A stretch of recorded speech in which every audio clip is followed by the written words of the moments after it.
Bismillahirrahmanirrahim. Assalamualaikum warahmatullahi wabarakatuh. Good morning, my beloved student. Morning. How are you today? Fine. Alhamdulillah. May Allah will always keep us, protect us, and to provide the health and happiness for us. Yeah. Are you ready to study now? Before we continue our study, let's open this class by reading Basmalah together. Bismillahirrahmanirrahim. Yeah. And before I give you new material, I will ask you, do you still remember what is our material last week?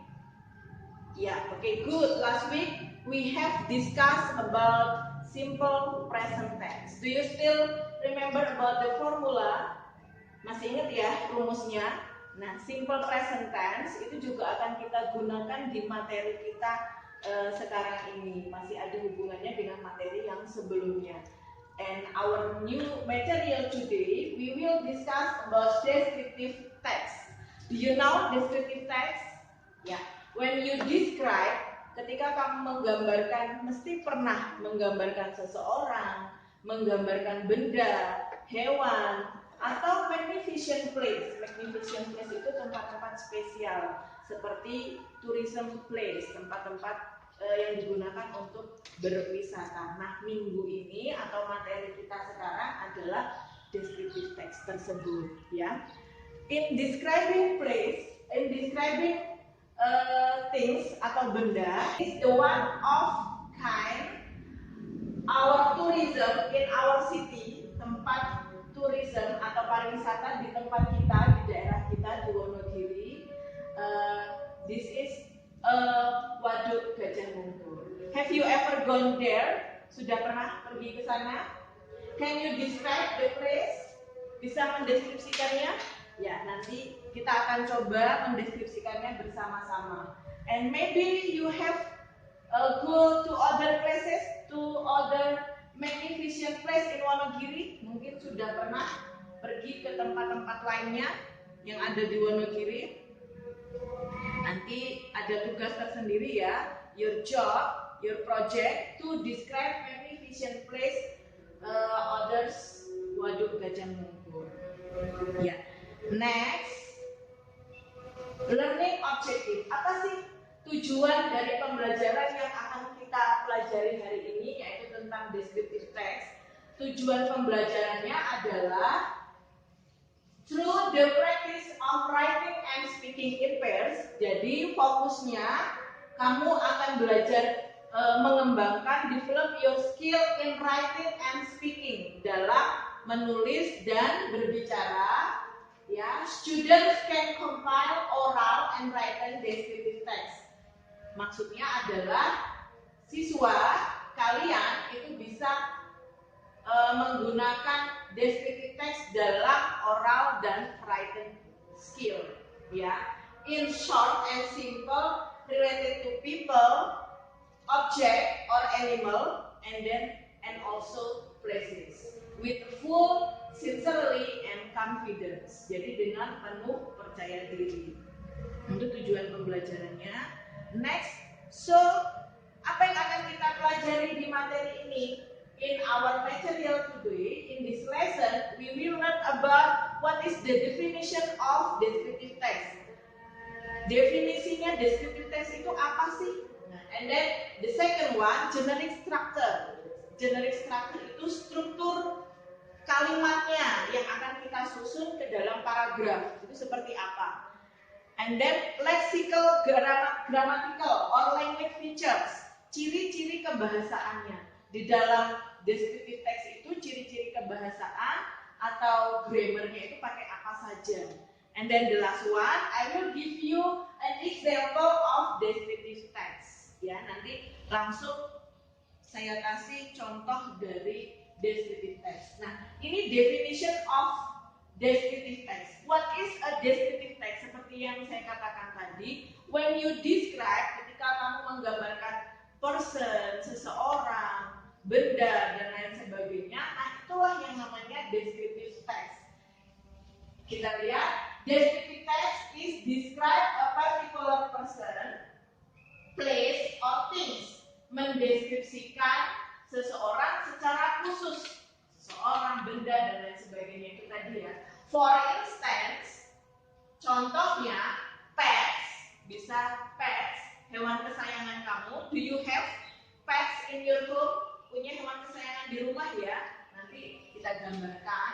And then person, orang yang punya makna di dalam hidupmu, seperti itu. Atau, nah, orang atau hewan kesayangan itu tadi, we know them well. Kita bisa mengenal mereka dengan baik. Jadi tidak hanya mendengar orangnya seperti ini, tapi kita mengetahui mereka dengan baik. Atau pengertian lain, appeals to the sense, follow something, looks, feels, smell, and then taste and etc.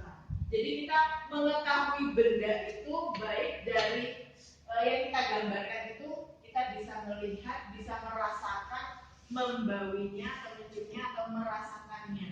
Ini tadi taste ya. Or sounds atau mendengarnya, seperti itu. Nah, itu pengertian dari descriptive text. Next, we go to general structure. In descriptive text, there are two parts. Hanya ada dua part di dalam descriptive text: identification and description. In the part one, identification is to identify phenomenon to be described. Jadi mengidentifikasi fenomenanya itu apa yang akan kita gambarkan. Tapi di sini di identification itu hanya general statement, pernyataannya masih secara umum. Kalau orang itu biasanya kita gambarkan di awal di identification itu namanya, pekerjaannya, tempat tanggal lahir, seperti itu, masih secara umum. And then the second one, we have description.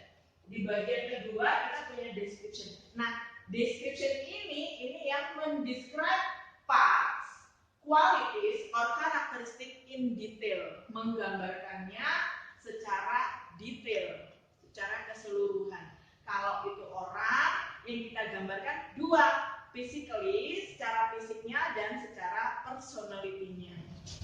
Itu ya. Do you understand? Yes. Next, we go to language feature. Ini adalah ciri-ciri kebahasaan yang digunakan, is used when you write descriptive text. Nanti ketika kamu membuat descriptive text, ciri kebahasaan yang kamu gunakan itu apa saja? Yang pertama, focusing on specific object. Objeknya itu harus spesifik.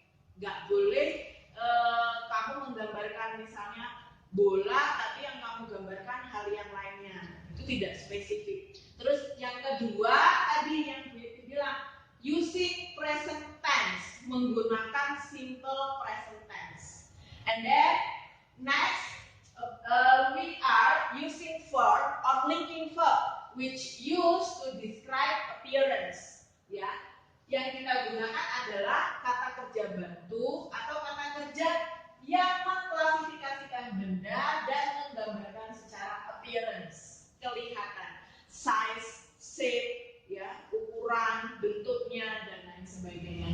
And then number 3, frequently using pre and post modified noun phrase, menggunakan noun phrase, misalnya seperti black eyes, pointed nose. Nah, itu dua kata yang digabungkan menjadi satu, yaitu noun phrase. And then adjective and adverb, ya, yang digunakan adalah manner, place, or time.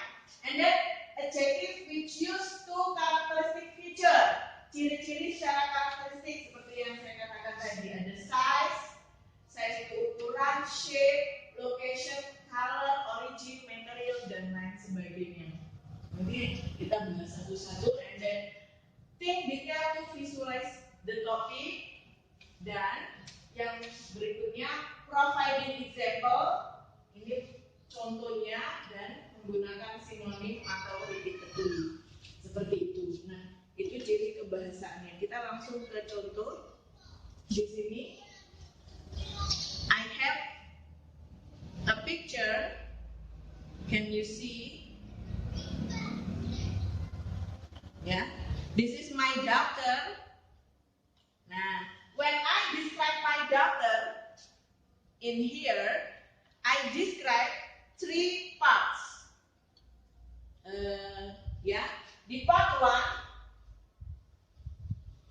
I describe about her name and her oath. Saya menggambarkan di sini yang pertama secara general nama dan usianya. She is Jihan Marela Anindya. She is about 5 years old. Dia berusia 5 tahun. Nah, ini tadi yang namanya identification. Jadi masih secara umum. Dan bagian yang berikutnya saya mendeskripsikan secara detail. She is rather tall. Dia agak tinggi. She has black straight hair. Dia punya rambut yang lurus dan berwarna hitam. She has big eyes. Dia punya mata yang hitam. She has chubby teeth. Pipi yang tembem. Nah, itu seperti itu. We talk about her physically. Kita membahasnya tentang fisiknya. And then the second one, I tell about his personality, non-appearance yang tidak nampak. She likes singing and dancing. Dia suka menyanyi dan menari. She is talkative. Dia cerewet. And she is smart. Seperti itu contohnya. Nah, ini contoh how to describe a person or people. Jadi ketika kita mendeskripsikan seseorang itu minimal ada 2 pertanyaan. What does he or she look like and what is he or she like? Pertanyaannya dua-duanya sama. Seperti apa sih dia, tapi menjelaskannya yang berbeda. Yang di atas ini ada kata look. Nah, berarti ini yang appearance, yang nampak. Jawabannya she is tall, she is slim, she has blue eyes, etc. Ya, itu menggambarkan seseorang secara fisik. Dan yang kedua, what is he, she like? Ini berikutnya, ini contoh mendeskripsikan hewan. Nah, ini juga ada 2 bagian. Di paragraf pertama itu I will give you explanation about lovebird. I have described about lovebird as guttural statement.